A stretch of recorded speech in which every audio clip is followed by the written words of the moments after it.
Hello दोस्तों, इस YouTube channel पर स्वागत है। आर ओ एग्ज़ाम के लिए फुल मॉक टेस्ट के माध्यम से प्रैक्टिस कर रहे हैं। ये इस मॉक टेस्ट का जो है पार्ट 2 रहेगा और पार्ट 1 का लिंक आपको मैं डिस्क्रिप्शन बॉक्स में उपलब्ध करा दूंगा। चलिए क्लास को आरंभ करते हैं। प्रश्न नंबर 29 है। शीतकोष्ठ में भंडारित फल अधिक समय तक चलते हैं क्योंकि सूर्य की रोशनी नहीं पड़ने दी जाती है, पर्यावरण में कार्बन डाइऑक्साइड की सांद्रता बढ़ा दी जाती है, श्वसन की दर घटा दी जाती है, आर्द्रता बढ़ जाती है। तो ऑप्शन सी राइट आंसर होगा। दोस्तों, श्वसन की दर घटा दी जाती है, इसी कारण से शीतकोष्ठ में भंडारित फल जो है अधिक समय तक चलते हैं। प्रश्न नंबर नेक्स्ट है। ब्लैक होल अंतरिक्ष में स्थित एक ऐसा पिंड है जो किसी भी विकिरण को बाहर नहीं आने देता है। यह संतति कारण है। तो इसका आपको कारण देखना है। बहुत छोटे आकार का पिंड, बहुत बड़े आकार का पिंड, बहुत अधिक घनत्व का पिंड, बहुत कम घनत्व का पिंड।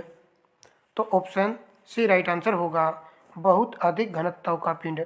ब्लैक होल अंतरिक्ष में स्थित बहुत अधिक घनत्व का एक ऐसा पिंड है जो किसी भी विकिरण को बाहर नहीं आने देता है, अर्थात यह प्रकाश की मात्रा को अब्जॉर्ब कर लेता है। प्रश्न नंबर नेक्स्ट है। निम्नलिखित कथनों में से कौन सा या कौन से सही हैं? विषाणु संक्रमित कर सकते हैं जीवाणुओं को, बैक्टीरिया को, कवकों को, पादपों को। नीचे दिए गए कूट का प्रयोग कर सही उत्तर चुनिए। ऑप्शन डी राइट आंसर है। 1, 2 और 3 यहाँ पर सही है। तो विषाणु संक्रमित कर सकते हैं बैक्टीरिया को भी, फंगी को भी, प्लांट्स को भी, इन सभी को ये संक्रमित कर सकते हैं। इम्पोर्टेंट क्वेश्चन है। प्रश्न नंबर नेक्स्ट है। दुधारू पशुओं के निम्नलिखित बीमारियों में से कौन सी संक्रमणीय है? संक्रमणीय बीमारियों का आपको चयन करना है। नीचे दिए गए कोड का उपयोग करके सही उत्तर चुनिए। फुट और माउथ रोग, एंथ्रेक्स, ब्लैक क्वार्टर, काउपॉक्स। तो ऑप्शन डी राइट आंसर है। ये सभी क्या है? संक्रमणीय बीमारी हैं। संक्रमणीय बीमारी वे बीमारी होती हैं जो एक से दूसरे में फैल जाती है, यानी कि फैलने वाली बीमारी होती हैं। फुट और माउथ रोग ये पशुओं में होता है रोग, कुछ विद्यार्थी जानते भी होंगे। तो ये बीमारी फैलती है। इसी प्रकार आपको याद रखना है एंथ्रेक्स ये पशुओं के साथ साथ मनुष्य में भी हो जाती है। और काउपॉक्स ये इम्पोर्टेंट है। यह एक पशुओं में होने वाली संक्रमित बीमारी है और यदि इसके संपर्क में व्यक्ति भी आ जाते हैं उसको भी ये रोग हो जाता है। काउपॉक्स में क्या होता है? आपके हाथ पैर में फोले, बड़े बड़े फोले पड़ जाते हैं। ठीक है दोस्तों, चलिए नेक्स्ट प्रश्न को लगाते हैं। उत्तर प्रदेश में कुंभ मेला किन नदियों के संगम पर मनाया जाता है? आप सभी जानते हो प्रयागराज में कुंभ मेला का आयोजन किया जा रहा है। यहाँ पर गंगा, यमुना और सरस्वती का संगम है। तो उत्तर प्रदेश के प्रयागराज में कुंभ मेला गंगा सरस्वती नदियों के संगम पर मनाया जाता है। कुंभ मेला एक विशाल हिंदू तीर्थ यात्रा है जो हर 12 साल में 4 अलग अलग स्थानों पर बारी बारी से आयोजित की जाती है। तो कुंभ मेला का आयोजन 4 स्थानों पर किया जाता है, जिसमें प्रयागराज उत्तर प्रदेश में है और यहाँ पर ये संगम पर होता है, गंगा यमुना के संगम पर। हरिद्वार उत्तराखंड में गंगा नदी के तट पर किया जाता है, नासिक महाराष्ट्र में गोदावरी नदी के तट पर और उज्जैन मध्य प्रदेश शिरपा नदी के तट पर। तो दोस्तों, इस बार का जो महाकुंभ मेला आयोजन हो रहा है इसका 144 वर्षों के चक्र के बाद प्रयागराज में होने वाला कुंभ मेला को महाकुंभ कहा गया है। ये इम्पोर्टेंट फैक्ट है। इस फैक्ट के हिसाब से ही मैंने यहाँ पर ये व्याख्या ली है। और ये लास्ट वाला फैक्ट भी देखिए, वर्ष 2017 में कुंभ मेले को यूनेस्को द्वारा मानवता की अमूल्य सांस्कृतिक विरासत के रूप में मान्यता दी गई है। दोनों फैक्ट आपको लिख देगा और कह देगा कि 1 सही है, 2 सही है या दोनों सही है। इस प्रकार क्वेश्चन बन सकता है और कुंभ मेले से संबंधित इस बार एग्जाम में प्रश्न आपको देखने को जरूर मिलेगा। प्रश्न नंबर नेक्स्ट है, एक पौधे के एक पुष्प के परागकोश से परागकण का उसी पौधे के दूसरे पुष्प की वर्तिकाग्र में स्थानांतरण कहलाता है। पर परागण या फिर सजातीय पुष्पी परागण, दोनों में से एक आंसर है। तो ऑप्शन रहेगा बी। बी यहाँ पर सही आंसर होगा। एक ही पौधे के पुष्प के परागकोश से परागण का उसी पौधे के दूसरे पुष्प की वर्तिकाग्र में स्थानांतरण कहलाता है सजातीय परागण। प्रश्न नंबर नेक्स्ट है, मनुष्य की मुख गुहा में निम्न में से किसका पाचन आरंभ होता है? प्रोटीन, वसा, कार्बोहाइड्रेट, उपरोक्त में से कोई नहीं। तो पाचन होता है कार्बोहाइड्रेट का। ऑप्शन सी यहाँ पर राइट आंसर होगा। प्रश्न नंबर देखिए नेक्स्ट,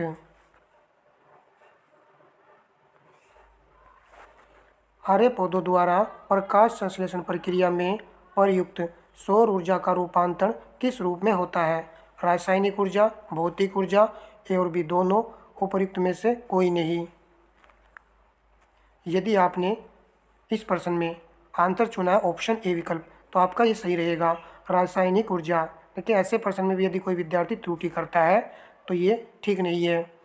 हरे पौधे द्वारा प्रकाश संश्लेषण प्रक्रिया में प्रयुक्त सौर ऊर्जा का रूपांतरण रासायनिक ऊर्जा के रूप में होता है। प्रश्न नंबर नेक्स्ट है, चलिए प्रश्न नंबर 37 लगाएंगे।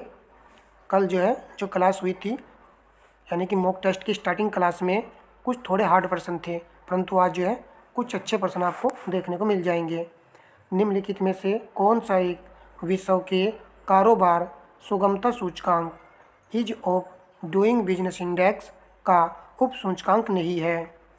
कानून और व्यवस्था बनाए रखना, करों का भुगतान करना, संपत्ति का पंजीकरण कराना, निर्माण परमिट संबंधी कार्य करना। निर्माण परमिट संबंधी कार्य करना। तो ऑप्शन ए राइट आंसर होगा। दोस्तों, कानून और व्यवस्था बनाए रखना ये नहीं आएगा, परंतु यहाँ पर जो फैक्ट आए हैं इनको ही हमको अच्छे से सीख लेना है। विश्व बैंक के कारोबार सुगमता सूचकांक ease of doing business index में जो उप सूचकांक शामिल हैं उनको यहाँ पर याद कर लेना है। इसमें शामिल है करों का भुगतान करना, संपत्ति का पंजीकरण करना, निर्माण परमिट संबंधी कार्य करना। देखिए ये फैक्ट है, इसको भी यदि आप साथ के साथ याद करते ही चलेंगे तो आप आरओ में एक अच्छा स्कोर कर पाओगे। और हमने तो आपको काफ़ी क्लासें दे रखी हैं और अच्छे लेवल के प्रश्नों की दे रखी हैं। यदि आप उनको भी वॉच कर लोगे तो आरओ का एग्ज़ाम आसानी से निकाल पाओगे। 2025 में उत्तर प्रदेश द्वारा आयोजित सांस्कृतिक उत्सव का विषय क्या है? 2025 में सांस्कृतिक उत्सव मनाया गया, इसका आपसे विषय पूछा गया है। तो ऑप्शन सी राइट आंसर है, हमारी संस्कृति हमारी पहचान। ये क्वेश्चन हमने आपको करंट में कराया था। चलिए प्रश्न नंबर नेक्स्ट है, राष्ट्रीय ई गवर्नेंस पुरस्कार योजना के लिए नोडल मंत्रालय कौन सा है? राष्ट्रीय ई गवर्नेंस पुरस्कार योजना के लिए नोडल मंत्रालय आपसे पूछा गया है। यदि आपने ऑप्शन बी चुना है तो ये सही रहेगा, कार्मिक लोक शिकायत और पेंशन मंत्रालय। ऑप्शन बी आपके प्रश्न का राइट आंसर होगा। प्रश्न नंबर 40 है, किसी अर्थव्यवस्था में मुद्रा गुणक मनी मल्टीप्लायर निम्नलिखित में से किस एक के साथ साथ बढ़ता है? आरक्षित नकदी कैश रिजर्व अनुपात में वृद्धि, जनता की बैंकिंग आदतों में वृद्धि, सावधिक नकदी अनुपात में वृद्धि, देश की जनसंख्या में वृद्धि। तो सीधी सी बात है, ऑप्शन ए यहाँ पर राइट आंसर होगा। आरक्षित नकदी अनुपात में वृद्धि के साथ साथ बढ़ता है मुद्रा गुणक। प्रश्न नंबर नेक्स्ट है, सार्वजनिक क्षेत्रक बैंकों के अध्यक्षों का चयन कौन करता है? सार्वजनिक क्षेत्रक बैंकों के अध्यक्षों का चयन कौन करता है? बैंक ऑफ ब्यूरो, भारतीय रिजर्व बैंक, केंद्रीय वित्त मंत्रालय, संबंधित बैंक का प्रबंधन। तो ऑप्शन ए राइट आंसर है। याद रखेंगे, बैंक बोर्ड ब्यूरो सार्वजनिक क्षेत्रक बैंकों के अध्यक्षों का चयन करता है। प्रश्न नंबर नेक्स्ट है, ये इनकम्प्लीट प्रश्न रह गया है शायद। चलिए कोई नहीं, प्रश्न नंबर देखिए 43। भारत में मुद्रास्फीति के संदर्भ में निम्नलिखित कथनों में से कौन सा सही है। बैंकिंग का आपको एग्जाम में 2 से 3 प्रश्न देखने को मिलेंगे, इस टॉपिक को कवर कर लेना है। भारत में मुद्रास्फीति का नियंत्रण केवल भारत सरकार का उत्तरदायित्व है। नेक्स्ट पॉइंट पर आते हैं। मुद्रास्फीति के नियंत्रण में भारतीय रिजर्व बैंक की कोई भूमिका नहीं है। कोई भूमिका नहीं है, ये तो गलत हो जाएगा। घटा हुआ मूल्य परिचलन मनी सर्कुलेशन मुद्रास्फीति के नियंत्रण में सहायता करता है। बढ़ा हुआ मुद्रा परिचलन मुद्रास्फीति के नियंत्रण में सहायता करता है। क्या आंसर आएगा यहाँ पर? ऑप्शन सी यहाँ पर राइट आंसर होगा। भारत में मुद्रास्फीति के संदर्भ में घटा हुआ मुद्रा परिचलन मनी सर्कुलेशन मुद्रास्फीति के नियंत्रण में सहायता करता है। याद कर लीजिए। प्रश्न नंबर 44 है। निम्नलिखित युग्मों पर विचार कीजिए। प्रसिद्ध स्थान है और नदी दी गई है। पंढरपुर चंद्रभागा नदी के किनारे पर स्थित है ये। तिरुचिरापल्ली कावेरी नदी, हम्पी, मालप्रभा। कौन से युग्म सही सुमेलित हैं? सही सुमेलित युग्म का चयन कर लेना है। ऑप्शन ए राइट आंसर होगा। केवल 1 और 2 सही है। तो ये जो तिरुचिरापल्ली है ये शायद तमिलनाडु में है और दोस्तों ये कावेरी नदी के तट पर स्थित है। पंढरपुर चंद्रभागा नदी याद रखेंगे, हम्पी कर्नाटक में है और ये किस नदी के किनारे पर है? तुंगभद्रा नदी के किनारे पर स्थित है। प्रश्न नंबर नेक्स्ट लगाते हैं। मिलान संबंधी प्रश्न है। सूची फर्स्ट का मिलान आपको सूची सेकंड से करना है। मरखा घाटी ये किस राज्य में स्थित है? तो यह स्थित है जम्मू और कश्मीर में। 1 का 3 आएगा। जोको घाटी ये आपकी नागालैंड राज्य में है, ये हम सभी पॉइंट जानते हैं। सांगला घाटी ये मैंने शायद आपको भी क्वेश्चन करा था, हिमाचल प्रदेश में है, तो सी का 2 है। युमथांग घाटी ये आपकी सिक्किम राज्य में है, तो डी का 1 आएगा। ऑप्शन डी राइट आंसर है। 3 4 2 1। तो यहाँ पर जो है जो पॉइंट आपको उचित लगे उसको ज़रूर नोट किया करो। जैसे कि मरखा घाटी यदि कोई विद्यार्थी नहीं जानता है इसको नोट कर सकते हो, जम्मू और कश्मीर में है। और युमथांग घाटी ये आपकी सिक्किम राज्य में है, इसको याद कर लेना है। चलिए प्रश्न नंबर नेक्स्ट है। भारत और चीन के बीच अतिरिक्त निम्नलिखित में से कौन से समूह में दिए गए देश म्यांमार के सीमावर्ती हैं? तो म्यांमार देश के सीमावर्ती आपको देशों का चयन करना है। तो 46 का राइट आंसर होगा ऑप्शन डी, थाईलैंड, लाओस और बांग्लादेश। ठीक है, और भारत चीन तो है ही, आपको याद रखना है थाईलैंड, लाओस और बांग्लादेश। प्रश्न नंबर नेक्स्ट है। निम्नलिखित में से कौन सी कृषि प्रणाली का वर्णन करती है जहाँ एक ही फसल बड़े क्षेत्र में उगाई जाती है? एक ही फसल बड़े क्षेत्र में उगाई जाती है। स्थानांतरित कृषि, बागान कृषि, बागवानी कृषि, गहन कृषि। क्या आंसर आएगा यहाँ पर? तो इस प्रकार की कृषि को दोस्तों बागान कृषि कहा जाता है। ये चीज़ आपको याद रखनी है। एक ही फसल बड़े क्षेत्र में यदि उगाई जाती है उसको कहा जाता है बागान कृषि। ठीक है, चलिए प्रश्न नंबर लगाएंगे नेक्स्ट। निम्नलिखित में से किस प्रकार की आर्थिक गतिविधि कृषि है? तो किस प्रकार की आर्थिक गतिविधि कृषि है? द्वितीयक, प्राथमिक, तृतीयक, संगठित। तो कृषि जो है प्राथमिक क्षेत्र का विषय है। ऑप्शन बी आपके प्रश्न का राइट आंसर होगा। प्रश्न नंबर 49 है। सूची फर्स्ट। भारत में समुद्री तट और सूची सेकंड में राज्य दिए गए हैं, तो आपको जो है मिलान करना है। चलिए मिलान कर लेते हैं। भारत में समुद्री तट और राज्य दिए गए हैं। गोपनाथ सागर तट ये किस राज्य में है? तो ये आपका गुजरात राज्य में है। 1 का 3 आएगा। लोसन सागर तट ये आपका आंध्र प्रदेश में है और देवबाग सागर तट ये आपका कर्नाटक राज्य में है। तो ये कर्नाटक में है। सिनकिम सागर तट गोवा में है। डी का 4 आएगा। तो 3, 1, 5, 4 ऑप्शन बी राइट आंसर है। इसका आप जो स्क्रीनशॉट ले सकते हो। इम्पोर्टेंट है यहाँ पर जितने भी भारत में समुद्र तट दिए गए हैं ये सभी इम्पोर्टेंट है। स्क्रीनशॉट चाहे तो आप ले सकते हो। चलिए नेक्स्ट प्रश्न देखेंगे। देखिए इस प्रकार के हमने आपको 10 मॉक टेस्ट जो है करा दिए हैं और बीच बीच में आपको इम्पोर्टेंट और सेलेक्टेड प्रश्नों की टेस्ट सीरीज के माध्यम से यानी मॉक टेस्ट के माध्यम से भी हम आपको टेस्ट कराते रहते हैं। केवल अच्छे प्रश्नों को कराते हैं। ठीक है, चैनल पर नए हैं तो चैनल से जुड़ सकते हैं और जो भाई कंटिन्यू क्लास देख रहे हैं कंटिन्यू क्लास देखते रहिएगा। आप आराम से एक अच्छा स्कोर आरओ में कर जाओगे। ठीक है, आपको केवल 90 क्वेश्चन सही करने हैं बिल्कुल एक्यूरेसी के साथ में। और मेरे जितने क्वेश्चन मैंने आपको कराए हैं 100 क्वेश्चन आप इन्हीं में से अटैम्प्ट कर जाओगे। ठीक है, चाहे आप देख लेना, क्योंकि मैंने आपको कम से भी कम 6000 से ज़्यादा क्वेश्चन करा दिए हैं। ठीक है, कोई पेड बैच नहीं है, निःशुल्क कराए हैं। प्रश्न नंबर 50 है।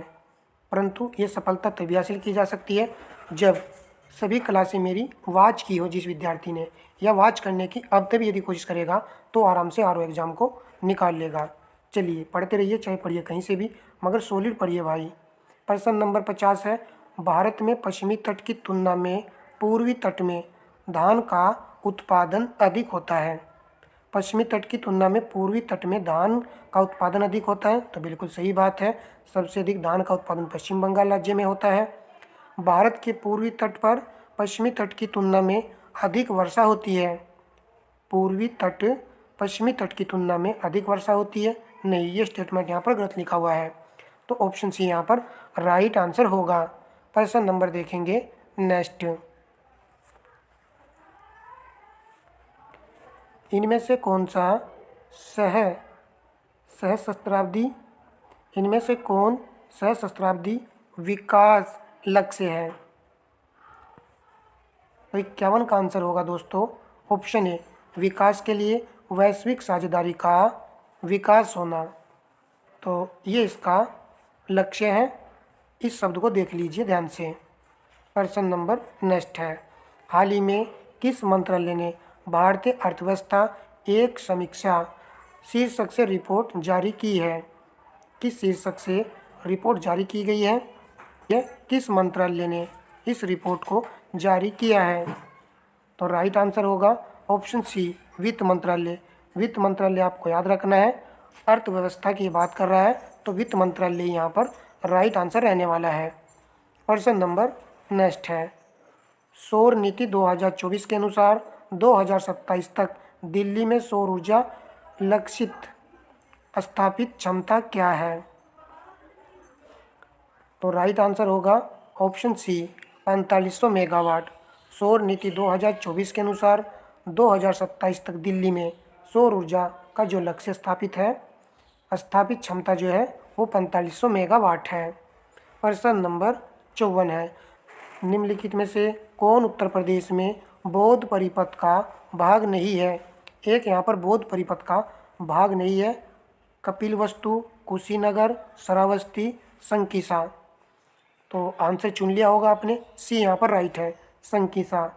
जबकि कपिलवस्तु से भी बौद्ध धर्म का संबंध है, कुशीनगर से भी और श्रावस्ती से भी। ये पॉइंट आप भली भांति जानते ही हो।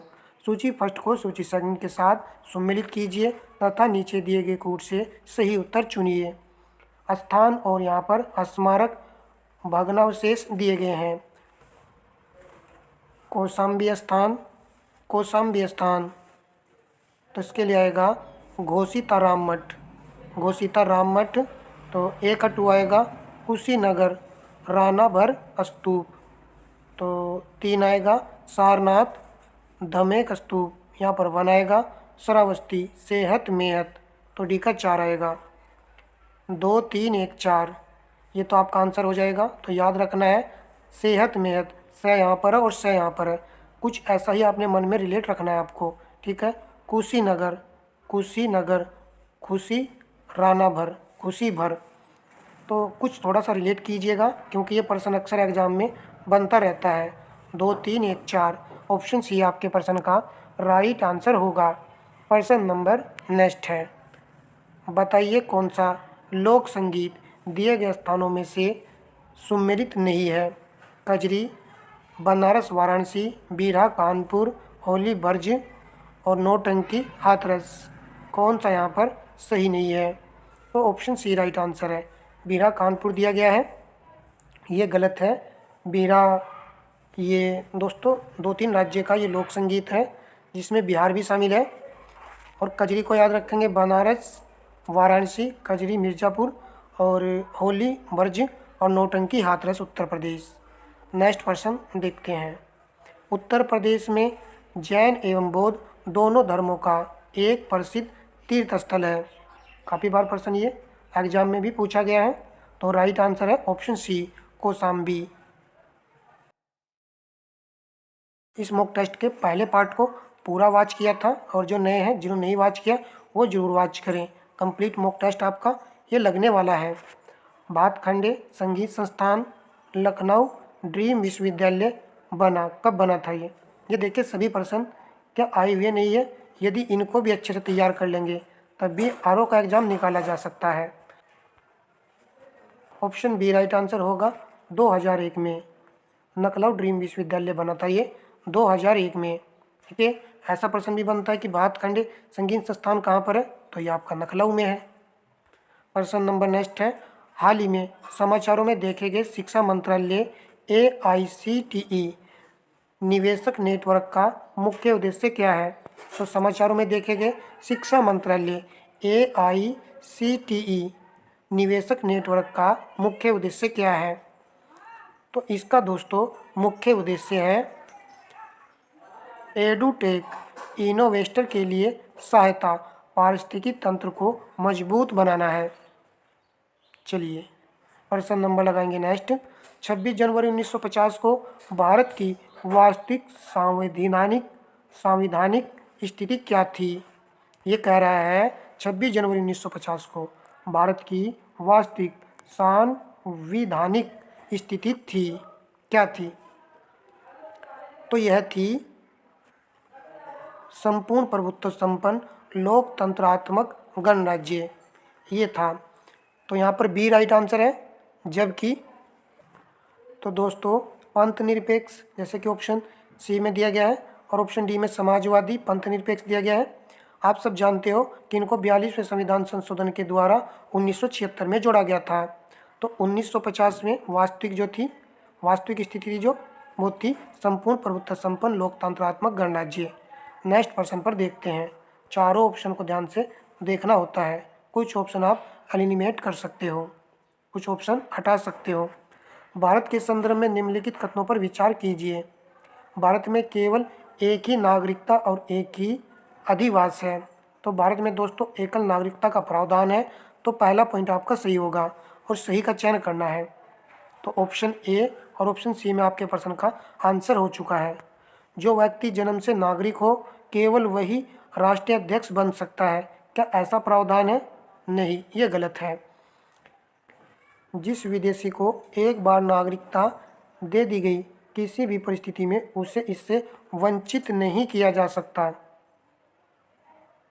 क्या ये सही है? नहीं, ये गलत है।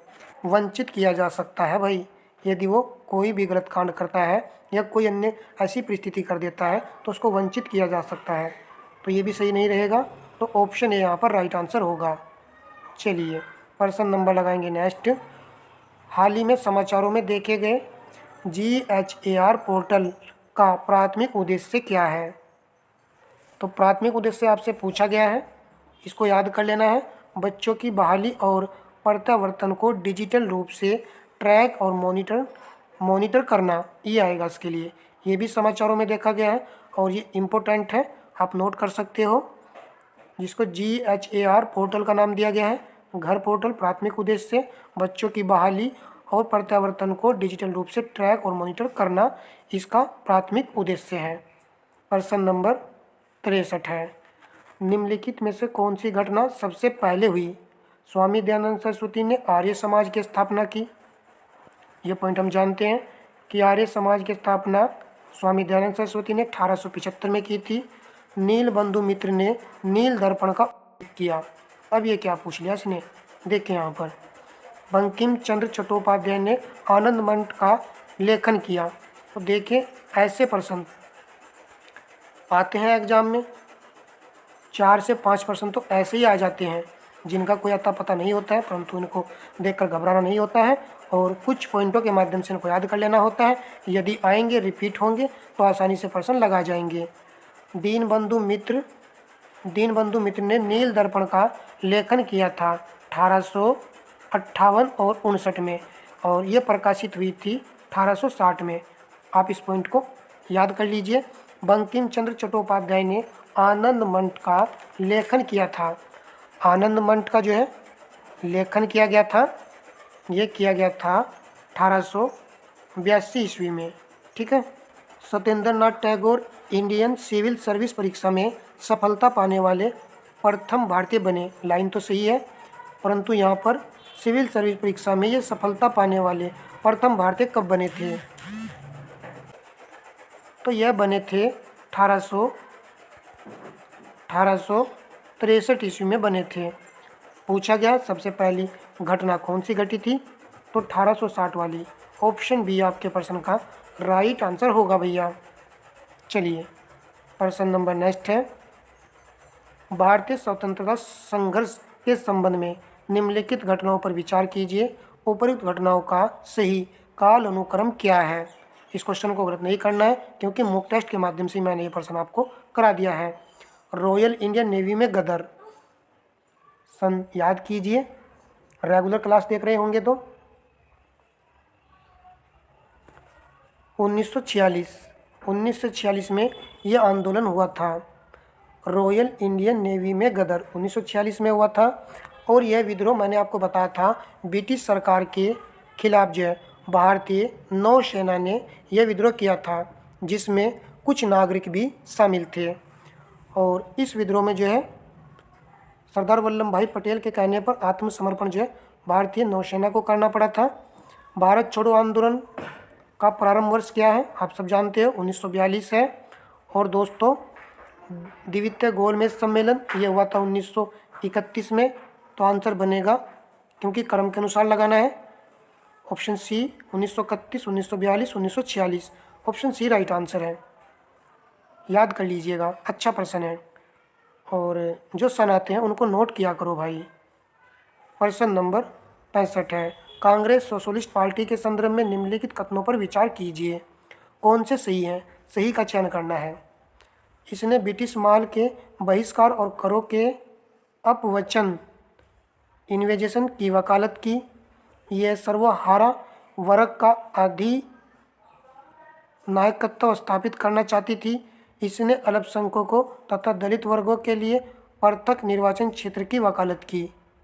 तो ये तो सरासर गलत है तीसरा पॉइंट। तो तीसरा गलत है, सी भी काट दीजिए और बी भी काट दीजिए। क्या पहला सही है? नहीं भाई, ये भी सही नहीं है। ऑप्शन डी यहाँ पर राइट आंसर है, कोई भी यहाँ पर सही नहीं है। कांग्रेस सोशलिस्ट पार्टी की स्थापना 1934 में की गई थी। आप इस पॉइंट को जानते हो। चलिए प्रश्न नंबर नेक्स्ट है, बंगाल के तिभागा किसान आंदोलन की क्या मांग थी? इसको भी गलत नहीं करना है। मैंने आपको बताया था कि बंगाल में तिभागा किसान आंदोलन किस वर्ष प्रारंभ हुआ था। तो देखिए यहाँ पर जमींदारों की हिस्सेदारी को फसल के आधे भाग से कम करके 1/3 करना, क्या ये इस आंदोलन का लक्ष्य था या मांग थी? भूमि का वास्तविक खेतिहर होने के नाते भू स्वामित्व कृषकों को प्रदान करना, जमींदारी प्रथा का उन्मूलन तथा कृषि दासता, कृषकों के समस्त ऋणों को रद्द करना, क्या था इसकी मांग? तो इसकी मांग थी दोस्तों, ऑप्शन ए राइट है, जमींदारों की हिस्सेदारी को फसल के आधे भाग से कम करके 1/3 करना, ये इसकी मांग थी। किसान आंदोलन था ये। इसका सन भी आपको याद कर लेना है, 1946 और 47। ठीक है, याद रखेंगे, इम्पोर्टेंट क्वेश्चन है।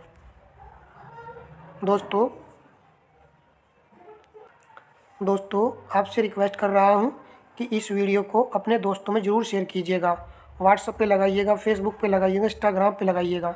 रिच थोड़ी डाउन चल रही है, तो आप जो है इस वीडियो को ज़रूर हमारे कहने से शेयर कर दीजिएगा। आपके लिए मेहनत कर रहा हूँ। यदि आप इतना काम करोगे, एक अच्छा फीडबैक दोगे तो ये हमारे लिए अच्छी बात रहेगी। और वीडियो को लाइक भी कर दीजिएगा भाई। गोल्डन थ्रेशोल्ड नामक कविता के संग्रह की रचयिता निम्नलिखित में से कौन है? तो इस कविता के संग्रह की रचयिता सरोजिनी नायडू है। ऑप्शन सी राइट आंसर है। प्रश्न नंबर नेक्स्ट है, योम किप्पर युद्ध कौन से दलों या देशों के बीच लड़ा गया था? देखिए नया युद्ध आया है, इसको नोट कर सकते हो या फिर इसको याद कर लीजिएगा।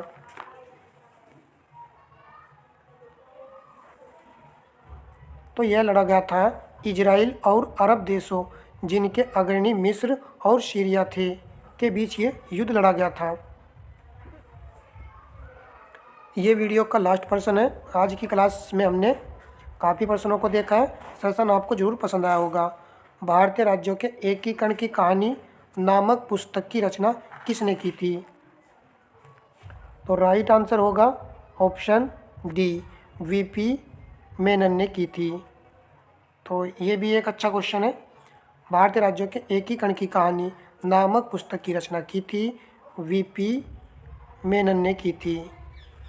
तो दोस्तों इसका पार्ट 3 मैं आपको जल्दी उपलब्ध करा दूंगा।